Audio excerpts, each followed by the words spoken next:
हाय, hello, नमस्कार, good morning सर्वांना. Welcome back to my channel. मी कांचन स्वागत करते तुमचं आपल्या एका नवीन फ्रेश व्हिडिओमध्ये. तर कसे आहात सगळे? मस्त ना? मस्तच राहा. तर हे सकाळचं शांत वातावरण, थोडेसे कोवळं ऊन, नंतर चिमण्यांचा किलबिलाट, तर भारी वाटतं या वातावरणामध्ये फिरायला. आणि आज रविवार, आज सगळ्यांना सुट्टी असते आणि मला मात्र आज लवकर जाग आली होती. आपलं मन जेव्हा आनंदी असतं ना, तेव्हा आपल्याला बाकी गोष्टी पण आनंदी दिसतात किंवा वाटायला पण लागतात. त्यामुळे आपलं मन नेहमी पॉझिटिव्ह ठेवायचं, मग गोष्टी पण आपल्याला पॉझिटिव्ह ऐकायला भेटतात.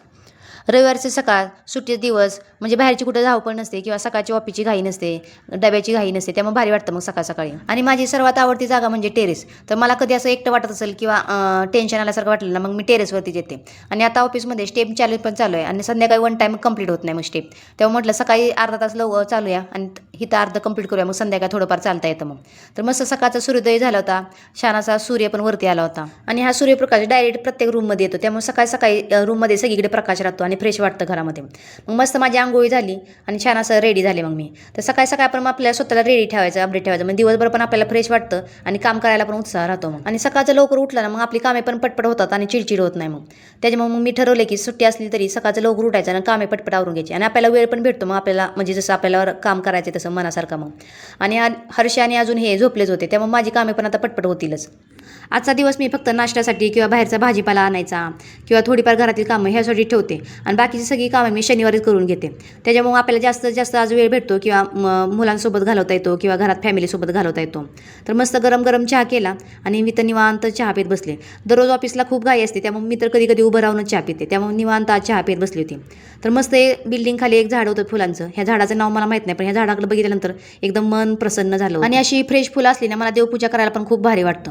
आणि कोणतंही हिरवगार झाड असू द्या, त्याच्याकडे बघितल्यानंतर आपल्याला फ्रेश वाटतं किंवा फुलं बघितल्यानंतर आपल्याला भारीच वाटतं. आज रविवार आणि नाश्त्यासाठी आज काहीतरी खास बनलंच पाहिजे, म्हणून आज आम्ही इडलीचा प्लॅन केला होता. आणि अगोदरच मी 2 दिवसापूर्वी बघितलं होतं की आज संकटची चतुर्थी आहे, म्हणून म्हटलं आज काही नॉनव्हेज बनणार नाही, त्यामुळे इडलीचा प्लॅन करूया. आणि आमच्या घरात रविवारचं नॉनव्हेज लागतं, नॉनव्हेज म्हणजे अंड्याची भाजी लागते, त्यामुळे म्हटलं भाकरी भाजी बनवायचीच नाही, दिवसभर आज इडलीच खायची, म्हणून मग इडलीचा प्लॅन केला होता. तर म्हटलं तुमच्यासोबत पण रेसिपी शेअर करूया मग. तर इथं मी तुरीची डाळ, शेवग्याची शेंगा, कांदा, टोमॅटो, भोपळा, नंतर त्यामध्ये थोडी हळद आणि तेल टाकून मग 2-3 शिट्ट्या करून घेतल्या. आता प्रत्येकाच्या रेसिपी वेगवेगळ्या असतात, म्हणून म्हटलं आपली पण शेअर करूया. आणि बरेच दिवस झाले तर इडली केली होती, म्हणून म्हटलं आज इडलीच बनवायची. आणि मला आणि हर्षला खूपच इडली आवडते, आम्ही दिवसभर म्हटलं तर इडली वगैरे खाऊ शकतो. आणि इडलीचं पीठ पण एवढं भारी फुगलं होतं ना, तर खूपच छान फुगलं होतं. तर त्यासाठी मी 3 वाटी तांदूळ घेतलं होतं, रेशनिंगचे तांदूळ होते, 1 वाटी उडदाची डाळ आणि थोडीसं मेथीची दाणे घेतले होते. तर काल सकाळी भिजत घातलं होतं आणि संध्याकाळी मग 7 वाजता बारीक केलं मग. आणि नंतर मग त्यामध्ये थोडेसे 1 वाटी पोहे पण टाकले होते, जेवढ्या वाटीनं डाळ घेतली त्याच वाटीने पोहे घेतले होते आणि सगळं बारीक केलं आणि एकत्र मिक्स करून मग रात्रभर ठेवलं होतं. तर सकाळी उठल्यानंतर बघा एकदम भारी पीठ फुगलं होतं मग. आणि खरं सांगू का तुम्हाला, जेव्हा माझं नवीन लग्न झालं होतं ना, तेव्हा मला कित्येक गोष्टी येत नव्हत्या आणि आता एवढ्या सगळ्या गोष्टी जमतात ना, त्यामुळे भारी वाटतं मग स्वतःकडे बघितल्यानंतर. तर नंतर मग इथं थोडं पीठ मी काढून ठेवलं होतं दुपारीसाठी, मग दुपारी आम्ही डोसे करणार होतो.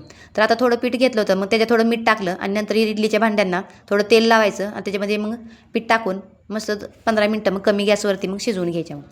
आणि आम्ही लहान असताना माझ्या आईने कधी इडली बनवलीच नव्हती, त्यामुळे इडलीच काय माहितीच नव्हतं कसा प्रकार असतो किंवा काय. आणि आम्ही उन्हाळ्यात सुट्टीला जेव्हा मावशीकडे जायचो ना, तेव्हा मावशी आमची म्हणजे मोठं पातेलं भरून इडलीचं पीठ भिजायला घालायचे, मग तेव्हाच आम्ही इडली खाल्लेली. आणि तुम्हाला खरं सांगते की माझे जेव्हा लग्न ठरलं होतं ना, तेव्हा माझ्या गडांगणासाठी माझ्या एका चुलतीने इडलीचं जेवण केलं होतं.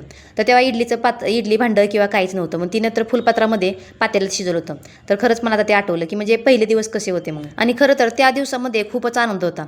आणि प्रत्येक परिस्थितीतून माणसाला काही ना काही शिकायला भेटतं आणि प्रत्येक परिस्थितीतून माणूस बाहेर येतच असतो. आणि माझ्याकडून इथं मी अगोदर मोठ्या भांड्यामध्ये पीठ टाकून घेतलं, इथं छोट्या भांड्यात पीठ टाकायचं होतं, तर मी मोठ्या भांड्यात टाकलं, त्यामुळे मला इथं बाजूला ठेवायला लागलं. तर मग नंतर कुकरही लावला आणि कमी गॅसवरती मग छान अशा इडल्या बनवायला ठेवल्या. तर सगळ्यात आवडतं काम माझं म्हणजे देवपूजा आणि रांगोळी आणि फुलं असल्याशिवाय मला देवपूजा झाल्यासारखी वाटत नाही. तर मस्त वाटतं सकाळ सकाळची देवपूजा झाल्यानंतर घरातील वातावरण छान वाटतं, आपल्याला पण भारी वाटतं, एकदम उत्साही वाटतो मग. आणि आज मला उडीद वडे पण बनवायचे होते, त्यासाठी मी सकाळी उठल्याच उडदाची डाळ भिजत घातली होती. तर इथं मी उडदाची डाळ, 1-2 मिरच्या, आल्याचा तुकडा आणि जिरे टाकून त्याची पेस्ट बनवून घेतली होती. तर नंतर अशी चटणीला पण मी चर्र अशी फोडणी दिली. तर चटणीसाठी मी ओलं खोबरं, थोडेसे भाजलेले शेंगदाणे, भाजकी चण्याची डाळ, पुदिना, कोथिंबीर, 1-2 मिरच्या आणि थोडं मीठ आणि साखर टाकून त्याची मस्त पेस्ट बनवून घेतली. आणि पातेल्यामध्ये थोडं तेल टाकून जिरे कढीपत्ता आणि हिंग टाकून त्याची मस्त अशी फोडणी दिली आणि छान अशी हिरवीगार चटणी तयार झाली होती. तर नंतर मस्त असं मग माझी सांबरची तयारी चालू झाली होती. कधी कधी मलाही विश्वास बसत नाही की मी काही काही गोष्टीमध्ये एवढी एक्सपर्ट झालेली आहे की जसं की स्वयंपाक म्हणजे एकदम डोळं झाकून म्हटलं तरी आपण म्हणजे किती लागेल किंवा त्याच्याच वासावरून पण आपल्याला समजू शकतो की ही गोष्ट आळणे किंवा खारट झाली ती.